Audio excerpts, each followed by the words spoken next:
Okay.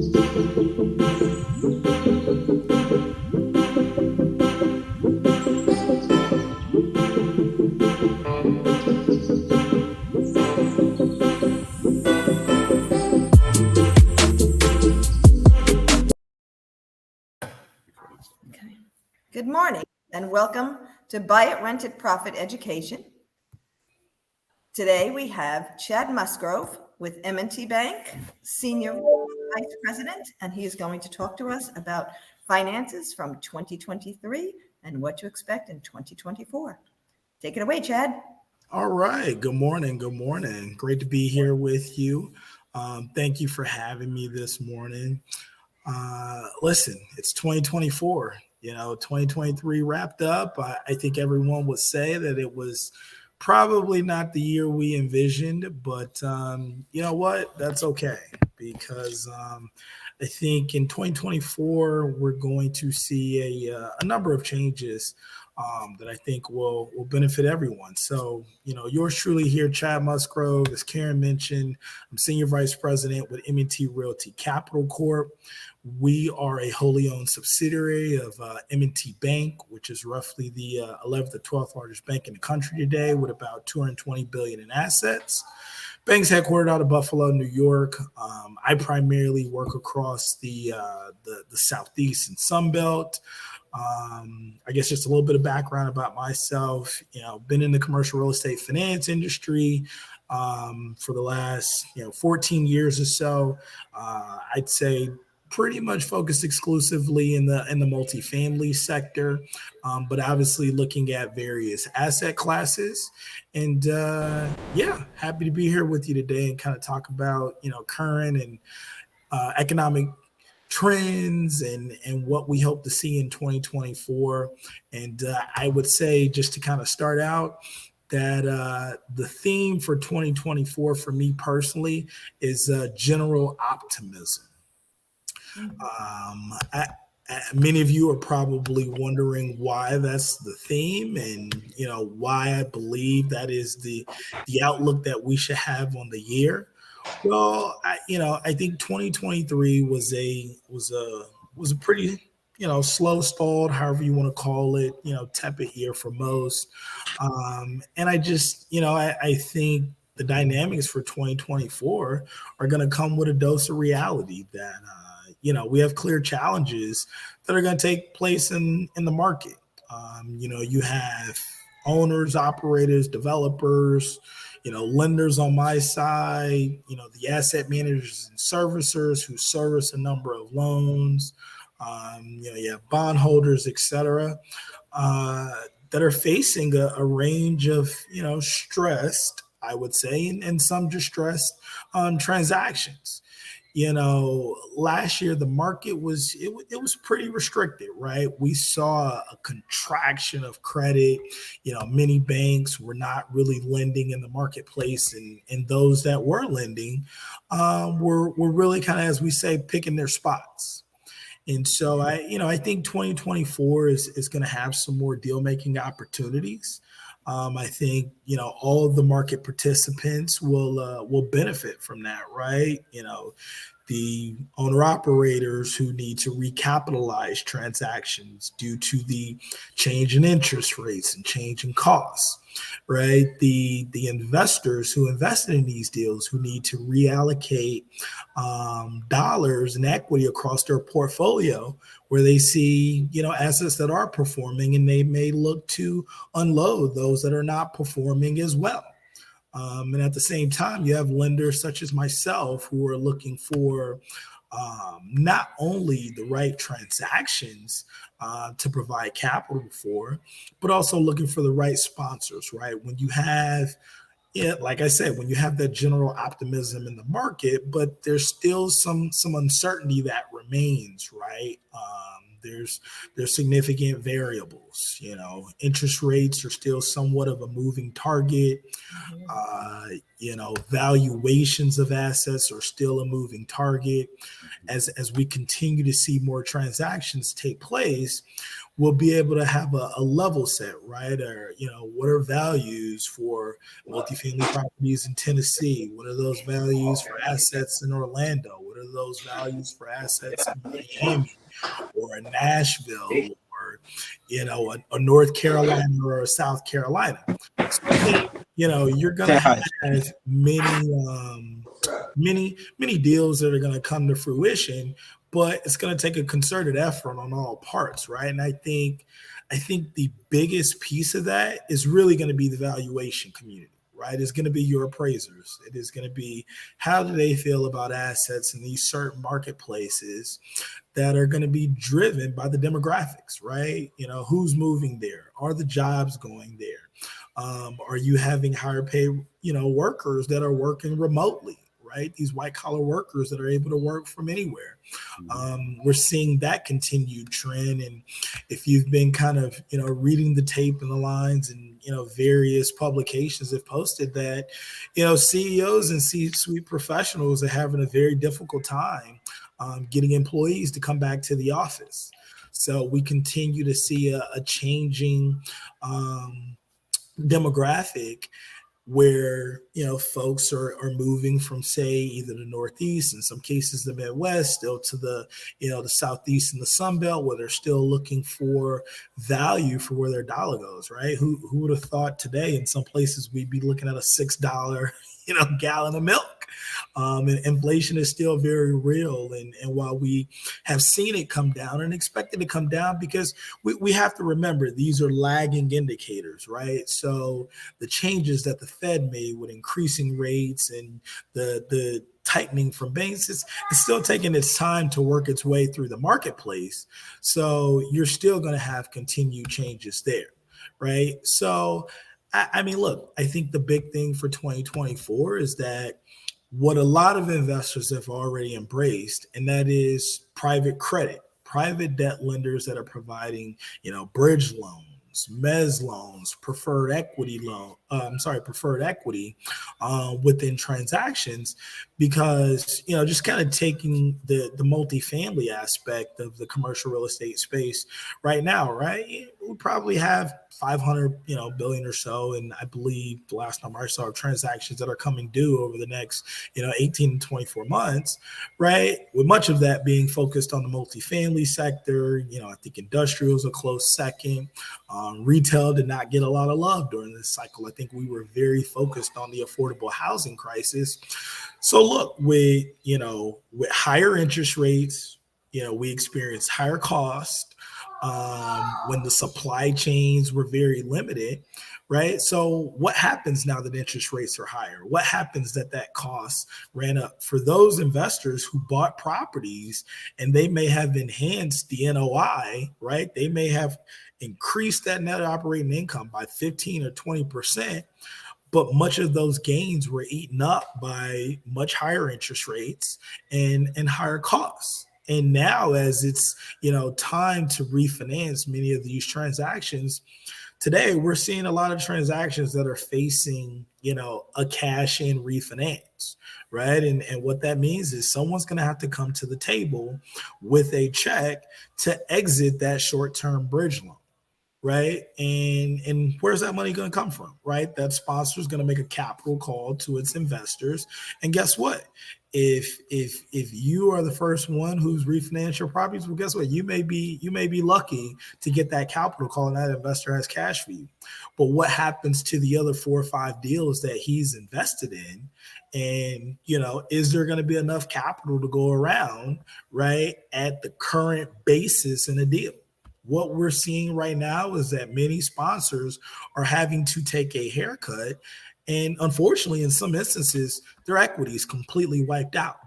I'm working on several transactions right now in the Florida market where these sponsors effectively, with the valuations that have come down with, higher cap rates and where interest rates are today, they have no equity left in their deals, right? Cap rates are usually our barometer when we're looking at a good investment.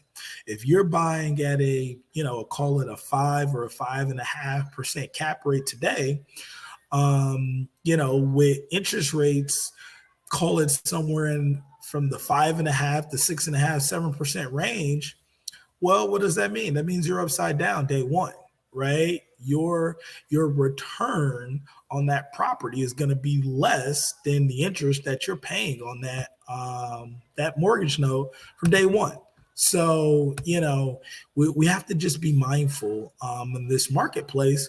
But I mean, listen, there's always two sides to every coin, right? As a real estate investor, and for many of you, I think you understand this. It's a glass half full scenario, right? We can make it as simple to use any sports analogy.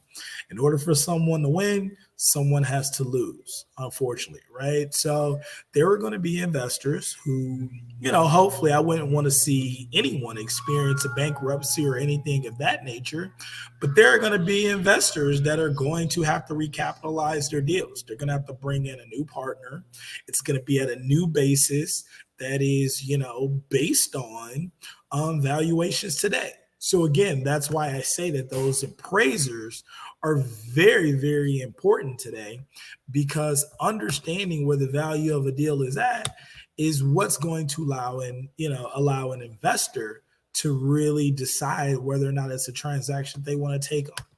And the big thing that I have to stress is do not throw good money after bad money. And what does that mean, right? If we've come to the understanding that you're not able to refinance your property and get cash out, that your valuation is lower today than what it was, when you perhaps not when you purchased the asset, but it's a lower basis than what you thought the value was going to be once you completed your rehab.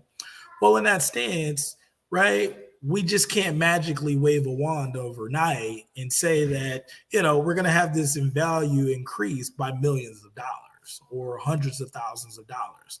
So what I mean by that is, look, sometimes you got to take a hard pill, swallow it, cut your losses, and move on. It's an unfortunate thing, but it is a part of the business and the investment cycle. And look, I guarantee you that you are not the first to be going through that, and you certainly won't be the last, right? Let's be honest. No one could have expected, several hundred basis points of movement in interest rates over, call it a 12 to 15 month time period. I think that, that would stress anything, right? In any investment asset.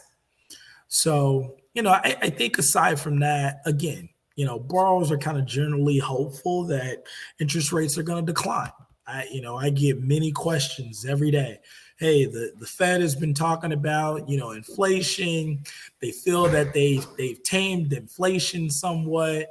And, we don't want to drive ourselves into a hard recession. So perhaps it may be time to lower interest rates somewhat. Right. So in doing so, we hope that we don't drive inflation back up. And look, candidly, I don't think that that'll be the case. Right. Again, we have to remember that a lot of these things are lagging indicators. So we still need to see what's going to happen with the capital markets and how investors are going to, understand what's taking place. I would say the other hot buttons from kind of a legislative and, regulatory standpoint, we're still kind of seeing the ramifications of the SVP, the Silicon Valley Bank crisis is still working its way through the system. I would say that that's posed a heightened kind of sense of awareness of the capital markets place by banks such as ours and others. From a regulatory standpoint, because the Fed and other regulators don't want to see us overweighted in commercial real estate, right? They want us to ensure that we have general LTVs that borrowers are going to be able to refinance and get out of these deals and not cause some type of systemic crisis. We haven't seen that. I don't really suspect that we're going to see it in the near time future. But listen, things always change. But for right now, again, I think that things are, generally positive, and we hope that outlook will continue. But we know that folks continue to prepare for, again, stressed and distressed assets. Just to kind of give you some color of what I've been seeing. Again, I think I mentioned a little earlier for those who may be joining now that, we're working with some clients who are looking at several portfolios that they have to recapitalize. I have a client here in Florida that has 18 properties that they're looking at in some form or another. They're going to have to recapitalize them in some manner. The first 5 or 6 of those, or they were bridge loans that they had taken. There's no longer an interest rate cap on those deals. So they're floating at a very high interest rate today, where that went from, call it 4 or 5% to now over 9%. And they're evaluating how they would bring a new investor into the deal. And we're seeing a lot of what we call hope notes. And basically it's in the form of what we consider to be rescue capital. And listen, no one wants to see anyone get their equity wiped out on the deal, because what if the role were reversed, right? And so you do have equity providers and preferred equity providers that want to be meaningful to sponsors and give them the ability to potentially recoup that equity. But like I said, the transaction, the sponsor in Florida is just one example. We're working on a 390 unit portfolio in San Antonio that's experiencing the same thing. The sponsor brought in an equity partner and they were 50-50 on the deal. So they're having a meeting of the minds in how they move forward. And whether that's, a new, more competitive debt to help them with that again, or does it mean bringing in an equity partner who's going to, really take a holistic approach at looking at their investment strategy and trying to understand whether or not that they can offer capital that would allow them, to make a return for coming into the deal. And that's commensurate with the risk, but at the same time, allow this investor to potentially recoup equity down the road. I would say that, the general sentiment from some of the conferences that I've been to earlier in the year already is that trend is going to continue. I think the sub theme under that general optimism for 2024 is going to be workouts. And it's going to be, how are you coordinating both with your lender? And on top of that, how are you also coordinating with your partners? I think it's very important that you have communication with both. When things go silent, we all tend to get a little worried, right? So I think that's what we don't want to experience, and that's what we hope may not happen. But yeah, I think that's kind of the general outlook, and hopefully we'll see more activity here in the marketplace very soon.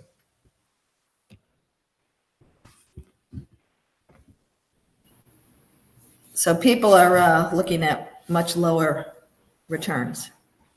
Oh yeah, absolutely. I mean, it's, you're talking about a market where today, again, if you bought an asset and you had a 3.5%, 4.5% interest rate, and today that's no longer the case, I mean, you simply can't operate the property, at the same level, because essentially all you're doing is servicing the debt.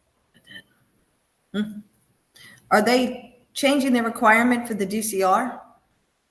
Yes, sir. DSCR, sorry. Yeah, no, debt service coverage requirement changes. I mean, we are seeing, some loan modifications. I will say that it's not many. That modification typically tends to come with, some type of loan pay down or, some other function or another. Because at the end of the day, you have an issue where it's not necessarily performance of the property. It's right. Just generally that the leverage is just higher because the expected value that you were going to have on the property is lower than what it was today. Hey, Chad, would you mind explaining what a bridge loan is? Because a lot of our investors are new investors and they may not know what that is. They hear that term a lot, but they just don't know what it is. Sure. So a bridge loan, I mean, look, think of the name and what it says, right? It's a bridge. A bridge takes you from one place to another. So the bridge loan, it's really shorter term financing. It's typically, a 2 to 3, I would say up to a 5 year duration. It usually comes in the form of, a standard shorter term in that 2 or 3 years. And those last 2 years are typically some type of, optional extensions that someone would be able to utilize should they need more time to stabilize the property. Excellent. Thank you. Okay. Yep. No, 100%, 100%. I All mean, right. listen, like I said, I think, generally the theme is going to be how do we move towards, permanent financing that's appropriate and works for the various deals that people are involved in. But, listen, every deal, every market is different, every structure is different. And so, figuring out ways to have accretive solutions for all parties is just going to be the difficult part to do. Mm-hmm. Any words of wisdom? Listen, I would say the words of wisdom are pretty simple. It's going to be, stay the course. Like I said, continue to communicate with your investors. Make sure, you're having, like I said, make sure you're having a discussion with them. The worst feeling, especially for someone who's put capital into your deal, is that they have no idea what you're doing. They have no idea what's going on with the property. And it's also the worst thing for the lender, right? Because the lender has to assume the worst and that they're not able to execute what they want to do. They're having real trouble with the asset. They don't want to communicate it. And so it creates a sense of angst and anxiety when there really doesn't need to be any. I mean, listen, we know this is the case in the marketplace today. But I think the good thing is that there is a lot of capital that wants to be active. Mm-hmm. There are a lot of investors out there. Like I said, it goes back to my earlier point. Stay the course. This is a part of the cycle, right? This is what we call the deleveraging period of the cycle. It's going to come back around, and interest rates will stabilize. Investor confidence will come back, and we'll continue to see growth in the marketplace. I mean, listen, we're already seeing an uptick for some investors who are considering retail investments. You had a lot of apartments that were both rehabilitated and a lot of new construction apartments that were delivered. Right. So the expectation is that, rents have to somewhat fall and they have to somewhat stabilize. So in that instance, right, the numbers that you may have underwritten to, and listen, I won't disparage anyone, but if you underwrote to a 20 or 30% rental increase, over a 2-year period and on and around. How sustainable is that, right? Yeah. How much available cash, where inflation is today, how much available cash does a renter have to continue to pay that rent? Mm-hmm. Right. So, what I'm even starting to see here in South Florida is that you're starting to see some concessions offered, and you're literally seeing tenants that take that special. They live there and then they just hop to another apartment to get the special, and they just hop to the next apartment. Right. I'm a little too old and I got to feed too many boxes with the kids that much. But listen, I can say the same thing. I remember in my 20s and, living in New York, and the running joke was during the summer was, how good a shape are you going to be in, because you got to run up several flights of stairs to get to the apartment before someone else does. Got to sign it immediately because we all wanted to live in the new and best apartment. It's par for the course, and it's the name of the game. But one thing I will add too is that we are seeing investors that are working to utilize AI strategies to increase renter retention, to increase on-time payments, to increase the experience at the property that renters are having as well too. So I would say don't be afraid to explore there as well. Again, I think having a positive outlook, for this year, I think is going to be the key to success. I think, again, so let's just back up that, that general theme of just kind of general optimism, right? And proceed with caution. We know there are some factors in the marketplace, but that positive outlook.